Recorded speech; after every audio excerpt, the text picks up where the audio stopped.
Market లో invest చేసి మీ డబ్బులు డబుల్ చేసుకోవాలనుకుంటున్నారా? సుందరరామిరెడ్డి గారి లైవ్ సెమినార్ కి అటెండ్ అవ్వండి.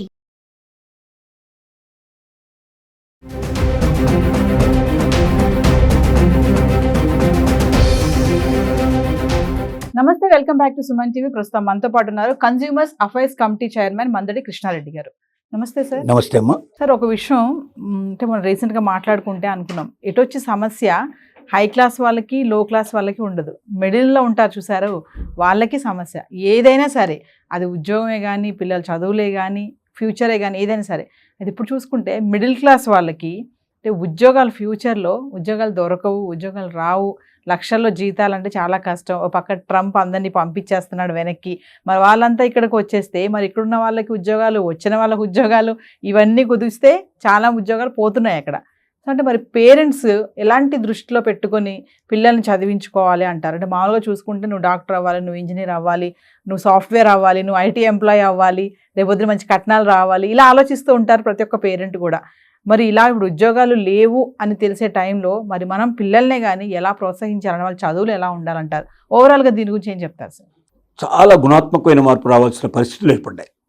దీనికి ఒక్క ట్రంప్ కారణమని, అమెరికా కారణమని చెప్పడానికి లేదు. అసలు టోటల్ సిస్టంలో చాలా ముఖ్యంగా ఏఐ, ఆర్టిఫిషియల్ ఇంటెలిజెన్స్ ఏదైతే వచ్చిందో, ఇది ఎంత మార్పు తీసుకొస్తుందంటే, ఇవాళ ఒక 1000 మంది పనిచేసేటువంటి ఒక సంస్థ 10 మందితో పనిచేయించగలిగే పరిస్థితి ఏర్పడుతుంది.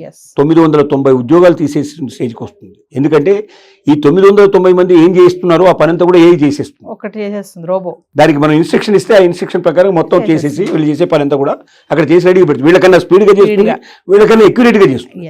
ఇలాంటి స్థితిలో ఏఐ ప్రభావం ప్రపంచ దేశాలన్నిటి మీద పడుతుంది, మన దేశం మీద కాదు, ముఖ్యంగా ఇండియన్స్ మీద ఎక్కువ పడే అవకాశం ఉంది. కారణం ఏమిటంటే, ఇండియాలో మనం ఏం చేస్తున్నాం అంటే, సహజంగా మిగతా దేశాల్లో లేని పరిస్థితి మనం కల్పించేది ఏంటంటే, పిల్లాడు పుట్టిన తర్వాత ఎడ్యుకేషన్ స్టార్ట్ అయినప్పటి నుంచే వీడిని ఏం చేయాలి, ఇంజనీరింగ్ చేయాలన్నా, సాఫ్ట్వేర్ వైపు పంపించాలా, లేకపోతే ఒక డాక్టర్ని చేయాలా అనేది ఇంతవరకు పెట్టుకొని వీడు ఉద్యోగం చేస్తాడు, 50,000, 1,00,000, 2,00,000 సంపాదిస్తాడు. అంటే మరి కొంచెం ఆర్థికంగా కెపాసిటీ ఉండే వాళ్ళైతే కొంచెం ఐఏఎస్ సెక్షన్ కూడా ఆలోచిస్తుంటారు, ఐఏఎస్లు ఐపీఎస్లు అట్లా చేయడం, ఇలాంటివన్నీ ఏదో ఒకటి వేసుకుంటారు, ప్రణాళిక వేసుకుంటారు. అంటే ఎంతసేపు ఉద్యోగం చేయడమే ధర్మంగా పెట్టుకొని ఉద్యోగానికి పనికొచ్చేట్టుగా ట్యూషన్ చెప్పించడం కానీ, స్కూల్లో చేర్పించినప్పుడు దగ్గర నుంచి కానీ, దానికి తోడుగా మీకు ఐఐటి అంటారు. ఐఐటీని ఎప్పుడు 8th క్లాస్ నుంచి ఐఐటి స్టార్ట్ చేస్తున్నారు. అంటే ఐఐటి ఎప్పటికి వచ్చే సంగతి, అది ఇంటర్మీడియట్ అయిన తర్వాత ఎప్పుడు మనం ఐఐటీలో జాయిన్ అయ్యే అవకాశాలు ఉంటాయి, డిగ్రీ అయినాక చదివే కొన్ని కోర్సులు ఉంటాయి. కానీ 8th క్లాస్ 6th క్లాస్ నుంచి కూడా స్టార్ట్ చేసేసి టెక్నో స్కూల్స్ అని ప్రత్యేకంగా ప్రారంభించారు. టెక్నో స్కూల్లో ఏంటంటే కొంతసేపు మామూలు ఎడ్యుకేషన్ చెప్తారు, కొన్ని గంటలు టెక్నికల్ ఎడ్యుకేషన్ చెప్తారు. అంటే చిన్నప్పటి నుంచే నూరిపేసి వాడు ఇది తయారవ్వబోతున్నాడు, ఇది తయారై ఏదో 50,000, 1,00,000, 2,00,000 సంపాదించుకుంటాడు, వాడు మంచి ఇల్లు సంపాదించుకుంటాడు, చక్కగా ఉన్నవాళ్ళతో సుఖంగా ఉంటాడు అన్నట్టు ఒక ఆలోచన తప్ప, అంటే ఒక రకంగా ఏంటంటే ఒక యాంత్రీకరణ సిస్టమ్ వాడికి బట్టి విధానంలో పోతుంది, ఉద్యోగం చేయాలి అంతే. ఇప్పుడు ఇది విపరీతమైన దెబ్బ కొట్టేటువంటి, ఒకటి కాదు అనేక రకాల కారణాల వల్ల ఇక ఉద్యోగాలు భవిష్యత్తులో ఉండకపోవచ్చు. ఇంత మాత్రం ఉండవు. ఉంటే దీంట్లో 10%, 20%, 15% ఉండొచ్చు, కానీ 80%, 85% ఉద్యోగాలు పూర్తిగా నిష్క్రమిస్తాయి. భారతదేశంలో జరగడం కష్టం. కంపెనీస్ కూడా ఏఐ మీద ఎప్పుడైతే ఆధారపడే పరిస్థితులు ఏర్పడతాయో ప్రపంచ దేశాలన్నింటిలో కూడా నిరుద్యోగ సమస్య బాగా పెరుగుతుంది. మన దేశంలో ఇంకా ఎక్కువ పెరుగుతుంది.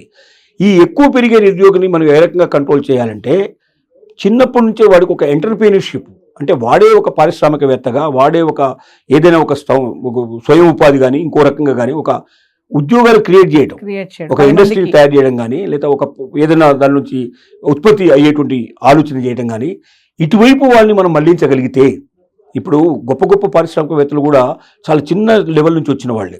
మనం అలాగే అంబానీ చరిత్ర తీసుకుంటే, ఒక సైకిల్ మీద పెట్రోలియం ప్రొడక్ట్స్ అమ్ముకున్నటువంటి వ్యక్తి ఒక బిలియనీర్ అయిపోయాడు ఆయన. అలాగే పుల్లారెడ్డి స్వీట్లు మనం ఆలోచిస్తే, పుల్లారెడ్డి గారు సైకిల్ మీద స్వీట్లు తయారు చేసి వాళ్ళ భార్య తయారు చేస్తే తీసుకెళ్ళి ఇంటింటికి వెళ్ళి అమ్ముకున్నవాడు. ఇవాళ 40 దేశాల లోపల స్వీట్ షాపులు మెయింటైన్ చేసే పరిస్థితి ఏర్పడుతుంది. అంటే ఒక గొప్ప పారిశ్రామికవేత్త డబ్బులోంచి రాడు, బాగా ఉన్నత కుటుంబాల్లోంచి రాడు. చిన్నప్పటి నుంచి ఆలోచన, మన మస్తిష్కంలో మనం ఏదో సాధించాలి, ఏదో చేయాలి, ఇప్పుడు జాబ్ చేయాలని మనం పిల్లల్ని పెంచుతున్నాం. అలా కాకుండా నేనే జాబ్స్ ఇచ్చేటువంటి స్టేజ్కి రావాలి అనే దశలో మనం పెంచినట్టయితే ఆ రోజున బాగా సక్సెస్ అయ్యే అవకాశాలు ఉంటాయి. ఒకేసారి పెరిగిన తర్వాత ఉద్యోగం దొరకకపోతే ఆ రకంగా తయారైన వాడికి ఆ ఉద్యోగం తప్ప ఇంకేం చేయలేడు వాడు. చేయలేడు. వాడంతా వాడు స్వయం ఉపాధి కల్పించుకోవడం కానీ లేకపోతే ఒక ఎంటర్ప్రీనర్ జాబ్ కానీ చేయలేడు. ఎందుకంటే చిన్నప్పటి నుంచి ఐడియా రావాలి, ఆ ఆలోచన వచ్చిన వాడు మాత్రం చేయగలుగుతాడు. కాబట్టి మన కుటుంబాలు ఇక నుంచి ముఖ్యంగా మిడిల్ క్లాస్ కుటుంబాలు ఎక్కువగా బాధ్యత ధ్యానం పెట్టాల్సింది ఏంటంటే వాళ్ళు ఉద్యోగాలు తయారు చేయడానికి మా పిల్లలు ఉన్నారు అని యాంత్రికంగా వాళ్ళని ఉద్యోగస్తులుగా మార్చే ప్రయత్నం కాకుండా ఇక భవిష్యత్తులో ఉద్యోగాలు ఉండవు, 100% ఉద్యోగాలు పోతాయి, ఎగిరిపోతాయి. అంటే ప్రభుత్వ రంగ సంస్థలు కూడా ఉద్యోగాలకు ఆఫర్ చేయలేవు ఎక్కువ. ఎందుకంటే ఈ గుదిబండలాగా తయారైపోతారు. ప్రభుత్వ రంగ సంస్థలో ఒక ఉద్యోగి చేరితే వాడు జీతానికి జీతం తీసుకుంటాడు, జీతంతో పాటుగా పైన వచ్చే ఆదాయం కోసం వెయిట్ చేస్తాడు. అంటే ఇటు ప్రజలకు నష్టం జరుగుతుంది, ఇటు వాళ్ళకి నష్టం. అందుకే ఇప్పుడు మీరు ఆంధ్రప్రదేశ్ తీసుకున్నట్టయితే వాట్సాప్లోనే దాదాపుగా 200 నుంచి 300 సేవలు దొరికేట్టు చేశారు. అంటే ఇంతకుముందు ఏమిటి, డైరెక్ట్గా పోయి మనం అప్లై చేసుకొని వాడి చుట్టూ తిరిగి వాడికి ఏదో కొంత ఇచ్చుకొని తెచ్చుకోవాల్సిన దాన్ని నిమిషాల మీద అయ్యేటట్టే చేశారు. ఇది టెక్నాలజీని ఉపయోగించుకోవడం వల్ల ప్రజలకు చేసేటువంటి మేలు. అంటే ప్రభుత్వాలు కూడా ఏం ఆలోచిస్తున్నాయి, ఉద్యోగుల మీద ఆధారపడేటువంటిగా ప్రజల్ని ఉండకుండా టెక్నాలజీ మీద ఆధారపడేట్టుగా ప్రజలను తయారు చేసినట్టయితే ఈ రకమైన లంచగొండితనం మొత్తం దాదాపు తగ్గించిపోయే అవకాశం ఉంటుంది. ప్రజలకు తొందరగా సర్వీసెస్ అందుతుంది. ఒక క్యాస్ట్ సర్టిఫికేట్ కావాలంటే ఒక 2 నిమిషాల నుంచి 5 నిమిషాల లోపల మీ క్యాస్ట్ సర్టిఫికేట్ వచ్చేస్తుంది.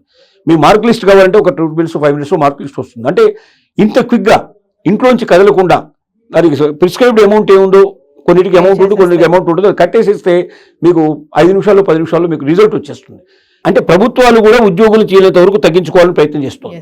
అలాగే ప్రైవేట్ రంగ సంస్థలు కూడా అదే పరిస్థితి. కాబట్టి భవిష్యత్తులో ఉద్యోగాలు ఉండవు అనే దానికి నిర్ణయించుకొని మన పిల్లల్ని పెంచే విధానంలోనే మార్పు తీసుకొచ్చినట్టయితే భవిష్యత్తు లోపల మనం బాధపడి మన పిల్లల్ని బాధ పెట్టలేని పరిస్థితి మనం ఉంటుందనేది దీని యొక్క భావన. అంటే పేరెంట్స్ యొక్క ఆలోచన ధోరణి కూడా మారాలి కదా సార్. 100% వాడిని నువ్వు రేపు ఉద్యోగం చేయాలరా, కష్టపడి చదివితే రేపు మంచి ఉద్యోగం వస్తుంది, నేను చూడు ఇలా సంపాదిస్తున్నాను, నువ్వు రేపు లక్షలు సంపాదించాలి, అది మానేసి వాడు ఇంకో 10 మందికి ఉద్యోగం ఇచ్చేటటువంటిగా వాడిని ప్రోత్సహించాలి. నువ్వు బ్రతకడమే కాదు, మిగతా వాళ్ళని బ్రతికించే పరిస్థితి రావాలి. నీలో ఆ లక్షణాలు ఉన్నాయి, నీకు ఆ కెపాసిటీ ఉంది. కాబట్టి నీకు ఏ రంగంలో నువ్వు పెట్టదలుచుకున్నావు చిన్నప్పటి నుంచి ఆలోచించుకో. ఎలాంటి ఇండస్ట్రీ పెట్టదలుచుకున్నావు, లేదంటే ఏదైనా వ్యాపారం ఏం పెట్టదలుచుకున్నావు. ఒక వ్యాపారవేత్తగాను, ఒక పారిశ్రామికవేత్తగాను, 10 మందికి ఉపాధి కల్పించే వ్యక్తిగాను ఆ 10 మంది కల్పించడం వల్ల నువ్వు ఎదగాలి. అది వాళ్ళకి కల్పించడం కోసం నువ్వు బతకడం కాదు. నువ్వు ఎదగాలంటే ఏదో ఒక చిన్న పరిశ్రమ ఏర్పడతాయి, చిన్నదా పెద్దదా, నీ కెపాసిటీని బట్టి లెవెల్ బట్టి నువ్వు ఎదగక తప్పదు. కాబట్టి ఈ వైపున నీ ఆలోచన పెట్టుకో. ఏ రంగంలోకి వెళితే నువ్వు బాగా డెవలప్ అవుతావు. ఉద్యోగం అనేది ఆలోచన మాని, నీకు ఉద్యోగాలు దొరకవు భవిష్యత్తు అని తల్లిదండ్రులు చిన్నప్పటి నుంచి ఇప్పుడు చెప్పాలి. ఇప్పుడు దాకా ఏం చేస్తున్నావు అంటే నువ్వు ఏదో ఒకటి కావాలి, ఏదో ఒకటి సాధించాలి, నువ్వు ఇది కావాలి అది కావాలని మనం ప్రత్యేకంగా చెప్తున్నావు. ఇక ఇవి కావాలని కాకుండా నువ్వు ఇటువైపు చేస్తున్నావు. నువ్వు ఒక డాక్టర్ కావడం కాదు, నువ్వు ఒక హాస్పిటల్లో పెట్టగలగాలి, లేదా ఒక మెడికల్ ఎక్విప్మెంట్ ఏదైనా తయారు చేసేటువంటి ఇండస్ట్రీ నువ్వు పెట్టగలగాలి. అంటే ఈ ఉద్యోగం చేస్తాను, ఒక సంస్థ కింద బతుకుతాను, ఎవరు నన్ను బతికిస్తారనే ఆలోచన నుంచి నేనే ఆ సంస్థ నెలకొల్పుతాను, నేనే బతికించగలను అనే నమ్మకాన్ని క్రియేట్ చేస్తూ ఆ వైపున ఉండేటువంటి మొత్తం విద్యా విధానాన్ని మార్చాలి. అంటే ప్రభుత్వాలు మార్చాల్సి ఉంది, ప్రజలు కూడా మార్చాల్సిన అవసరం ఉంది.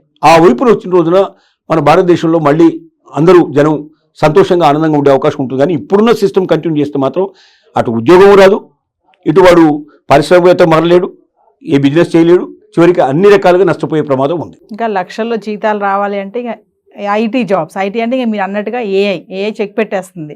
సో లక్షల్లో జీతాలు అనేది కూడా ఫుల్ స్టాపే.